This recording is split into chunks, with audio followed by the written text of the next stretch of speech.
누가복음 강의 19번째 시간입니다. 이번 시간에는 누가복음 17장 1절부터 37절 나는 천국인가 지옥인가 라고 하는 제목으로 함께 나눠보도록 하겠습니다. 지난 시간부터 제가 말씀드렸는데요. 이제 조금 더 메시지 위주로 강해를 나누면서 강해의 속도를 붙여서 빨리 마무리를 하도록 하겠습니다. 복음은 창세기 1장 1절이라고 했습니다. 그 창세기 1장 1절은 사람이 결코 들을 수도 없고 볼 수도 없고 느낄 수도 없는 너무나도 크신 전능자가 당신을 이 피조 세계에 드러내고 나타내고 전하고 가르치고 설교하기 위해 그 전능자가 누구인지에 관한 내용을 담은 말씀, 그 말씀의 집으로서의 성전으로 사람을 세웠다 라고 하는 것이 복음이라고 했고, 그게 바로 창세기 1장 1절이라고 했습니다. 그러므로 전능자가 당신을 드러내고 나타내고 전하고 설명하고 가르치고 설교하기 위한 그 말씀을 담은 말씀의 집으로서 세워진 성전, 곧 에클레시아, 교회 성도로서의 사람은 선악이라고 하는 율법의 말을 가져서는 안 되고 선악이라고 하는 율법을 말해서도 안 됩니다. 그죠? 왜냐하면 집주인이 진리, 생명이라고 하는 말씀 그리스도이기 때문에 선악이라고 하는 율법은 하나님께로부터 오는 게 아닙니다. 이걸 여러분들이 잘 이해하고 깨달으시기 바랍니다. 하나님의 말씀으로서의 생명나무인 성경 66권을 선악이라고 하는 율법으로 곡해한 것은 사람이지 전능자가 선악이라고 하는 율법을 복음으로 준 게 아니란 말이에요. 전능자는 당신을 드러내고 나타내고 전하고 설명하고 가르치고 설교하기 위한 사랑, 진리, 말씀으로서의 생명나무인 성경 66권을 동일하게 차별 없이 90억 각 사람의 마음밭에 심어 주었습니다. 넘겨 주었어요. 생명나무로. 그런데 이걸 사람이 호라호하지 못하고 육신의 생각, 사람 생각, 사람의 의식으로 곡해해서 취해버렸습니다. 그렇게 사람이 육신의 생각으로 말씀을, 진리를, 복음을 취해버리면 선악이라고 하는 율법으로 취해지고, 그렇게 선악이라고 하는 율법으로 하나님의 말씀을 취하면 인간은 반드시 행위로서 그 율법을 행하고 지키겠다고 행하게 됩니다. 그러면서 말씀으로서의 하나님이라고 하는 존재를 자신 밖에다가 자기 멋대로 규정하고 정의해서 선악을 알게 하는 선악나무로 심어버려요. 이해되죠? 그리고 그 선악나무와 자신을 하나로 일치시켜버리고 선악나무와 하나가 된 자기 자신을 하나님의 이름으로 행위로서 섬겨버린단 말이에요. 이해되죠? 그걸 성경이 우상숭배라고 해요. 하나님의 말씀이 사람에 의해 육체, 육신의 생각, 교리, 교훈, 도덕, 세상 사람지의 삶의 적용지침 이런 것들로 곡해가 된단 말이죠.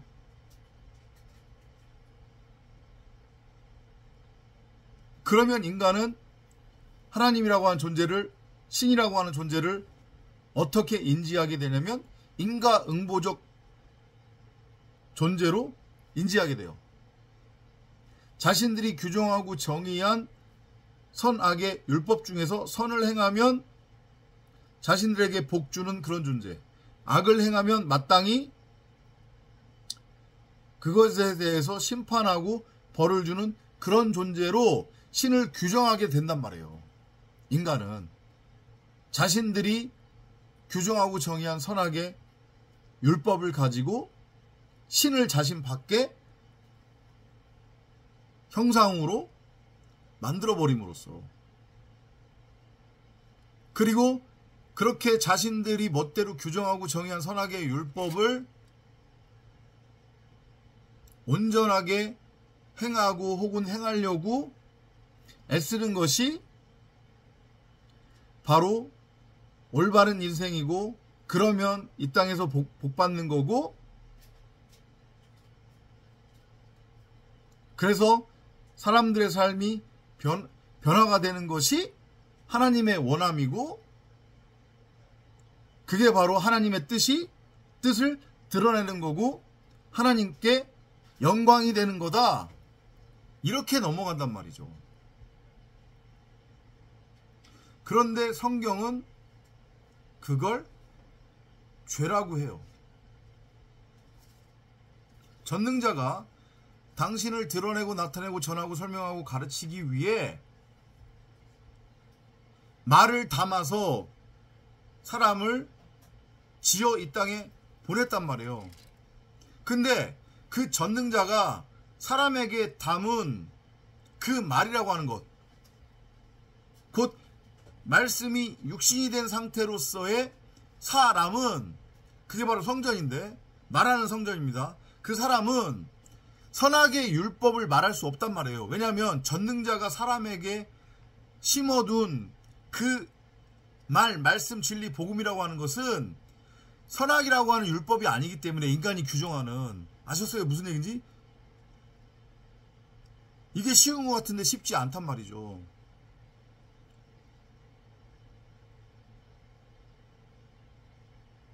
복음은 그겁니다. 한마디로 얘기하면, 여러분, 우리가 이전까지 선악을 분별할 줄 안다고 그러한 확신과 착각에 빠져서 우리 나름대로 선과 악을 규정하고 정해서 그것을 행하며 이전까지 살아왔습니다. 그것이 인간의 도리라고 여겼고 마땅히 사람이라고 하면 선악을 분별을 해서 선을 행하고 악은 행하지 말아야 되는 것입니다. 근데 인간들이 악을 행하기 때문에 이 세상이 이렇게 악해진 거고 죄가 만연한 겁니다. 라고 우리가 이전까지 착각하고 있었는데, 말씀이신 하나님, 그 말씀이 우리에게 넘겨주신, 우리에게 맡겨주신 한 달란트로서의 생명나무 성경 66권은 선악의 율법이 아닙니다. 고로 우리는 선악의 율법을 정의해서도 안 하고 해서도 안 되고 정의할 수 없습니다. 그런데 우리는 끊임없이 선악을 규정하고 정의해서 행하려고 하고 다른 사람들을 가르치고 정죄하고 판단하고 심판하려고 하며 그 선악의 율법을 정의해서 땅적 가치를 추구하며 땅에서 왕노릇하려고 합니다. 그런 생각을 하게 하는 나라고 하는 의식, 자아, 육신의 생각이 죽어야만 합니다. 다나토스로. 그래야 우리는 비로소 전능자를 드러내고 나타내고 전하고 설명하고 가르치고 설교할 수 있는 그 말씀을 담은 말씀의 짐이 성전으로 세워질 수 있습니다. 그게 바로 하나님의 은혜이며 하나님의 통치를 받는 하나님의 백성 천국입니다. 이게 복음이에요. 이걸 외치는 거란 말이에요. 창세기 1장 2절부터 계시록까지는 그 창세기 1장 1절을 부연 설명하는 내용들로 꽉 차 있어요. 이렇게도 설명하고 이렇게도 설명하고 저렇게도 설명하고. 그러니까 사실은 창세기 1장 1절을 제가 방금 전에 여러분들한테 설명드렸던 그 내용으로 여러분들이 이해하고 깨닫는다면 사실은 나머지 문자 성경들은 볼 필요가 없단 말이에요. 왜냐? 땅 위에 나타난 모든 것들은 그림자 모형이라고 그랬으니까. 근데 장차올 좋은 것, 그 장차올 좋은 것은 누구를 의미해요? 그리스도 예수죠. 근데 그 그리스도 예수는 말씀을 뜻한다고 했잖아요. 근데 그 말씀이 우리 90억 각 사람 안에 이미 심겨져 있단 말이죠. 그러니까 그 말씀을 내가 밝히 알고 깨닫게 되면 내 안에 진짜 하나님으로서의 말씀이 있구나. 내 안에 계신 말씀으로서의 진짜 하나님이 바로 나였구나. 하나님과 나는 결국은 말씀 안에서 베레시트 안에서 하나였구나 라는 것을 알고 깨달으면 더 이상 나타난 것을 통해서 보이지 않는 것을 알 필요가 없는 거잖아요. 진짜를 내 안에서 발견했기 때문에. 이해되죠? 그러한 차원으로 성경을 읽어내시면 되고 사복음서도 마찬가지입니다. 그렇게 보시면 돼요. 지금 누가복음 17장에는 에피소드가 총 하나, 둘, 셋, 넷, 다섯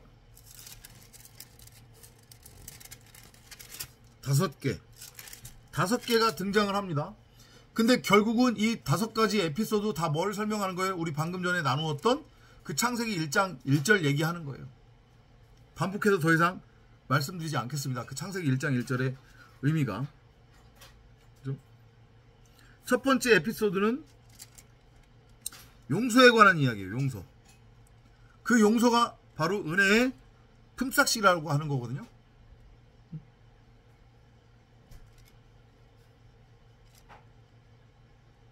우리가 사람을 용서하려면, 잘 들어보세요.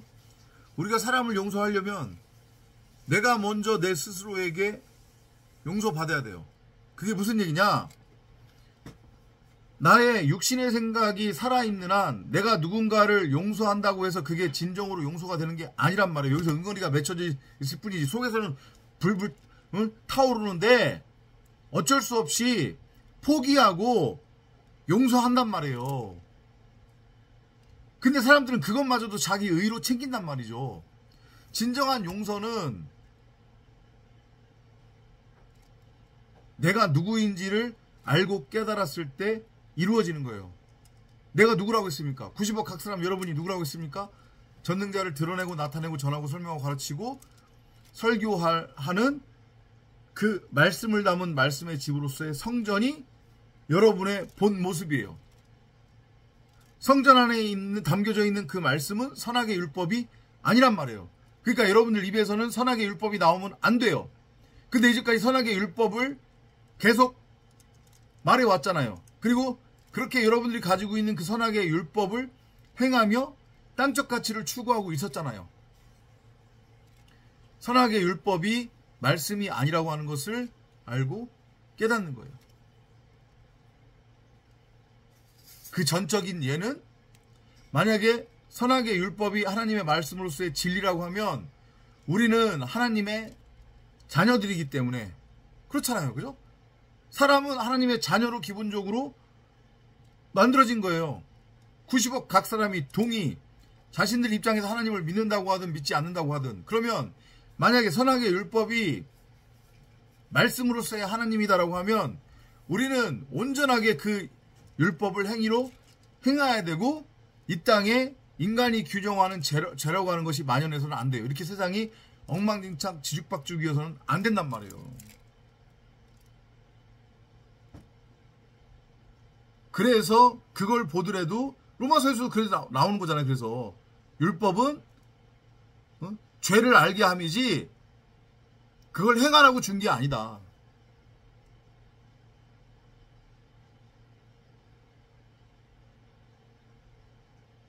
율법을 행해보니까 안 되잖아요. 아, 그러면 곧 율법은 하나님의 말씀이 아니구나. 내가 이제까지 엉뚱한 집주인의 집 노릇을 하고 있었구나. 그거 쫓아내야지. 더럽혀진 집을 깨끗하게 청소를 해서 진짜 주인인 말씀 그리스도를 내가 넘겨받아 말씀의 집 성전으로 세워져야 되겠구나. 그래서 내가 말씀 그리스도를 담은 말씀의 집으로서의 성전으로 세워지면 그게 바로 용서의 상태가 되는 거예요. 왜냐? 나는 선악하고는 상관이 없는 존재가 됐기 때문에. 그러면 더 이상 나는 선악으로 다른 사람들을 정죄하거나 판단하거나 심판하지 않게 되는 거란 말이에요. 이해되죠?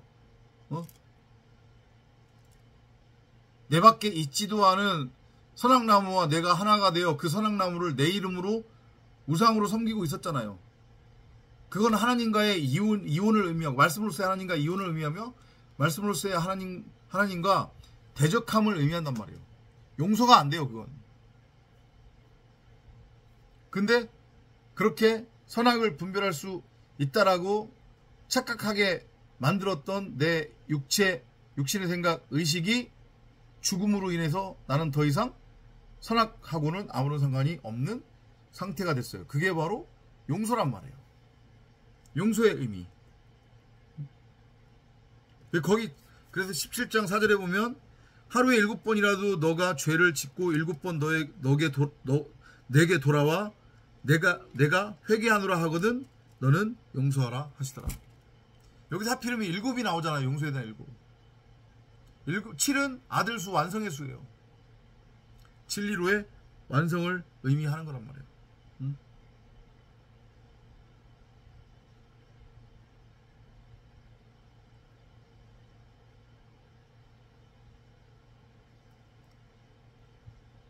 내가 먼저 진리를 깨달아야 된다는 그런 의미가 되는 거고, 그리고 그렇게 내가 진리를 깨달아 용서의 상태가 되면 그게 바로 나에게 은혜의 값없는 선물, 바로 내 품삯이 되는 거란 말이에요. 왜냐하면 용서의 상태가 된 내 자신이 바로 하나님 나라 천국이기 때문에, 하나님 나라를 유업으로 받은 거기 때문에, 그 하나님의 나라는 말씀을 의미하는 거고, 내가 비로소 말씀을 담은 말씀의 집으로서의 성전으로 세워졌음을 의미하는 거예요. 그게 바로 용서의 상태인 거예요. 그러면 절대 다른 사람들을 증오할 수 없고 선악으로 정죄하거나 판단하거나 심판할 수 없단 말이죠. 여기서는 불불 끄는데 꾹 참고 용서하는 그 용서는 용서가 아니란 말이에요. 아예 사람들의 선악이 보이지 않게 되는 상태가 되는 거예요. 내가 가진 말이 선악이 아니라 복음이니까. 이걸 잘 알아먹으시기 바랍니다. 그 종의 싹 얘기까지 한 다음에 11절부터 19절까지 무슨 얘기냐면 나병 환자 얘기가 나와요. 10명이 나병에 걸렸어요. 말씀의 모형인 예수가 예루살렘으로 올라가는 겁니다. 땅적 존재에서 하늘적 존재가 되는 우리의 이 호코스모스에서의 삶을 말하는 거예요. 말씀에 의해 끊임없이 훈련받는, 율곡내 넣다 뺐다가 반복되어지면서 나라고 하는 육신의 생각이 죽임당하는 그 70일의 광야 인생, 그게 예수가 예루살렘으로 올라가는 과정으로 그려지고 있는 거예요. 땅적 존재에서 하늘적 존재로 되어져가는 나. 근데 그 말씀의 모형인 예수가 마을에 들어갔는데 그 마을에 나병 환자가 10명이 있더래요. 그 나병 환자가 말씀을 만난 거예요. 나병 환자는 마찬가지로 나잖아요, 나. 열은 열인데 이게 엉뚱한 지금 열의 상태가 있는, 열의 상태인 거예요. 완성으로서의 열이어야 된단 말이에요. 생명나무 전부를 양식으로 취한 상태. 그래서 선악하고는 아무런 상관이 없는 상태. 율법이라고 하는 엉뚱한 집주인의 집 역할이 아닌 말씀, 성령의 집, 성전인 하나님의 아들로 세워져야 되는데, 지금 엉뚱하게 율법을 집주인으로 섬기고 있는 상태란 말이에요. 그게 나병 환자로 지금 비유되고 있는 거예요. 근데 자신이 나병 환자라고 하는 것을 알아먹는 이들이 있다는 거예요. 병든 자에게만 의사가 쓸모있지 건강한 자에는 의사가 쓸모없다고 그러잖아요. 자기 자신이 건강한 자라고 여기는 자들에게는 복음이 들리지 않는단 말이에요. 목자의 음성이 들리지 않아요.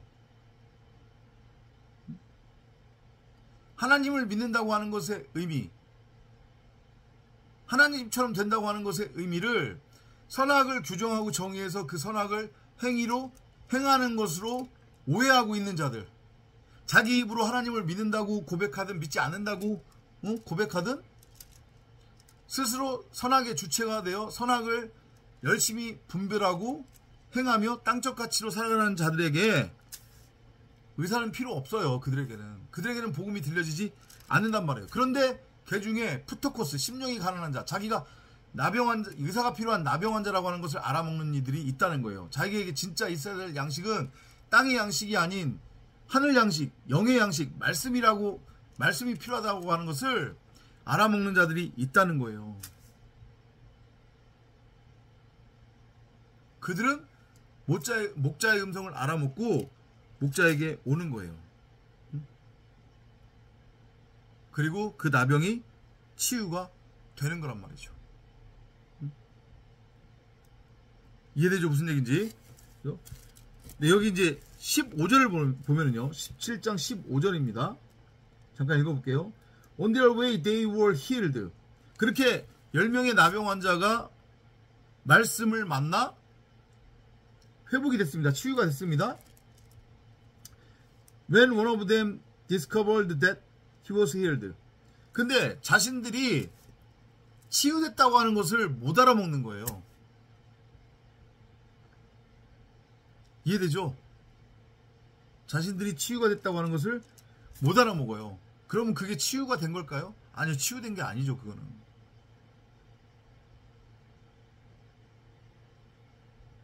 마치 이거랑 같은 거예요.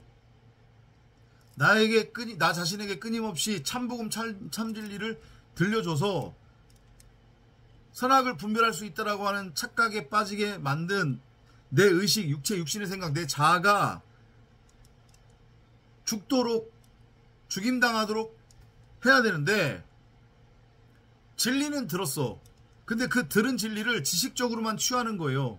그러면서 한다는 소리가, 예수가 나를 대신해서 죽었는데 내가 왜 죽어야 돼? 나는 그냥 은혜만 누리면 된다. 이러고 있으면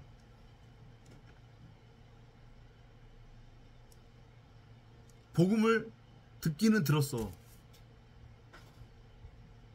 근데 자기가 그 복음으로 인해 치유받을 수 있고 치유받았다고 하는 것을 인지하지 못하는 거예요. 그럼 그건 치유받은 게 아니죠. 그게 뭔지 모르는 거니까. 무슨 의미 이해돼요? 근데 그 중에서 한 사람만이 자기가 치유받은 것을 알아먹었다는 거예요.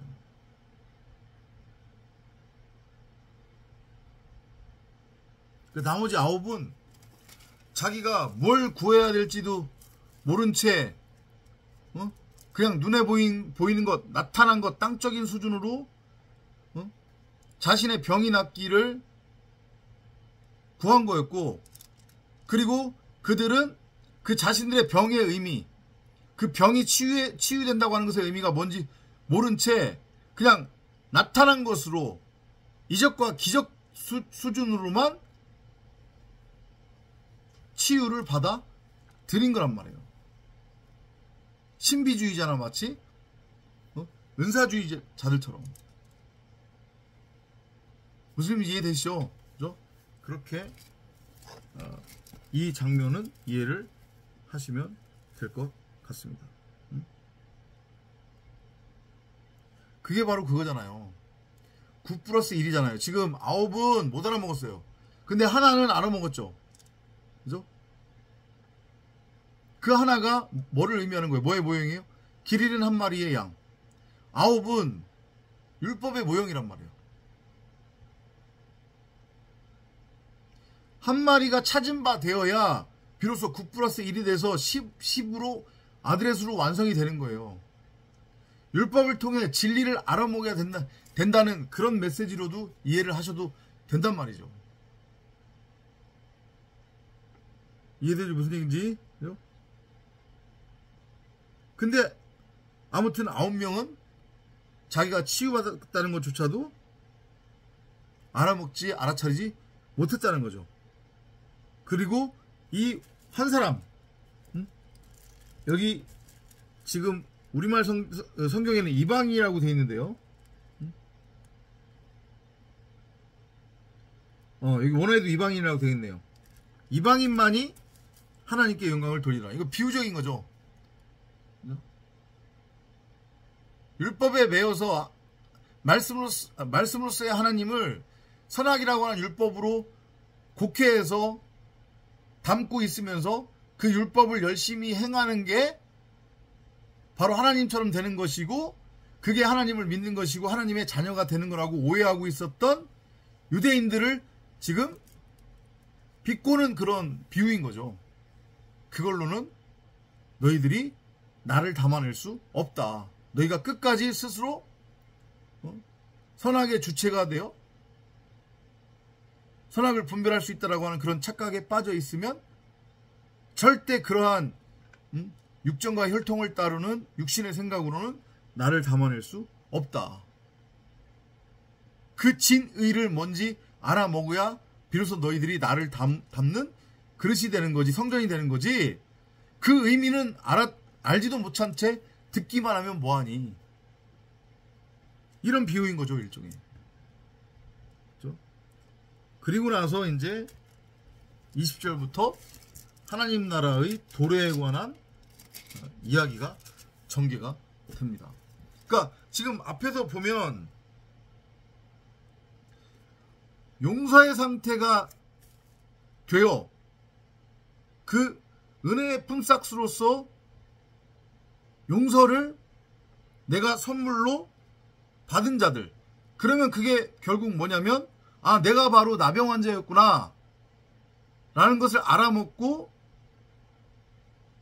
그 나병을 진리의 말씀에 의해서 치유받은 자, 곧 선악이라고 하는 율법으로부터 해방된 자가 되는 것이고, 그죠? 그렇게 선악이라고 하는 율법으로부터 해방이 된 창세기 1장 1절대로 전능자를 드러내고 나타내고 전하고 설명하고 가르치고 설교할 수 있는 말씀을 담은 말씀의 집으로서의 성전으로 세워져 이제 외치는 거죠. 그럼, 그죠? 우리는 선악을 분별할 수 없습니다. 여러분들이 정의하고 규정하는 선악은 그건 허구고 허상입니다. 여러분들만의 일방적인 생각일 뿐입니다.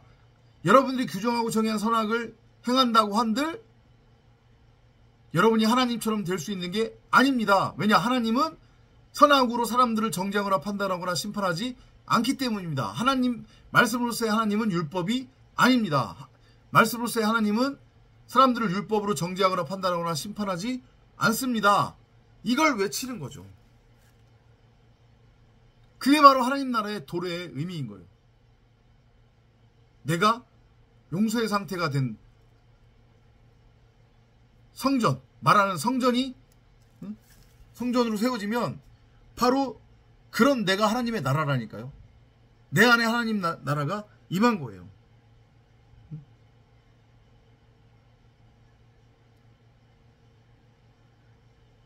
이해되죠?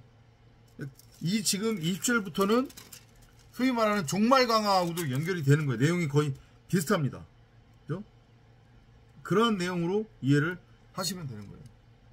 하나님 나라의 임함의 의미.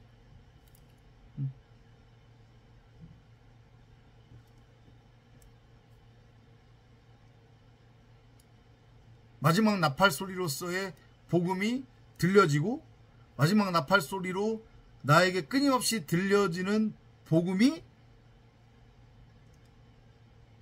나에게 깨달음으로 들려지는 순간, 그래서 말씀으로서의 하나님이 내 밖에 있는 게 아니라 내 안에 있음이 알고 깨달아지는 그 순간이 바로 나는 세상 율법에 대해서 멸망당하는 거고, 죽임당하는 거고, 종말이 나에게 임하는 거란 말이에요. 그러면 죽음 종말이 임했으니까 심판도 통과하는 거고, 그죠? 그러면 남은 건 뭐예요? 부활 영생밖에 없는 거잖아요. 내가 바로 말씀 그리스도가 된 거니까, 말씀을 담은 말씀의 집으로서의 성전, 말하는 성전이 된 거니까, 율법의 의미도 알았고, 그 율법으로는 내가 하나님을 전능자를 드러내고 나타내고 전하고 설명하고 가르칠 수 없다는 것도 알았고, 무슨 얘기 되시죠? 그죠? 그렇게 이해를 하시면 될 것 같습니다. 다시 한번 말씀드리는데, 이제 빨리빨리 진짜 창세기 그 1장 1절의 핵심 복음, 엑기스 메시지 위주로 강해를 빨리빨리 진행을 할 겁니다. 그러니까 여러분들이 좀 더 디테일하게 보고 싶다고 하면 영상을 보면서 여러분들이 관련 성경을 묵상해 보시면 되는데요. 저는 그렇게 단어 하나하나에 구절 하나하나에 이제는 여러분들이 목매거나 거기에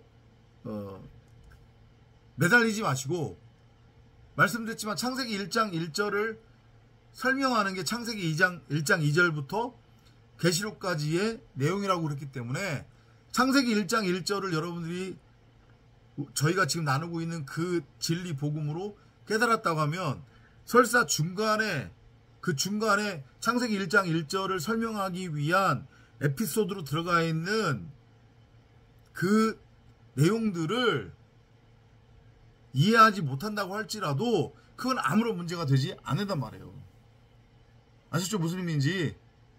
오직 성령을 구하고 찾고 두드리면서 창세기 1장 1절의 의미가 무엇인지를 알고 깨닫는데 전념하시기 바랍니다. 그게 바로 하나님의 일이죠. 그게 바로 영생 구원이고요. 그죠? 다음 시간에 또 찾아뵙도록 하겠습니다. 안녕히 계십시오.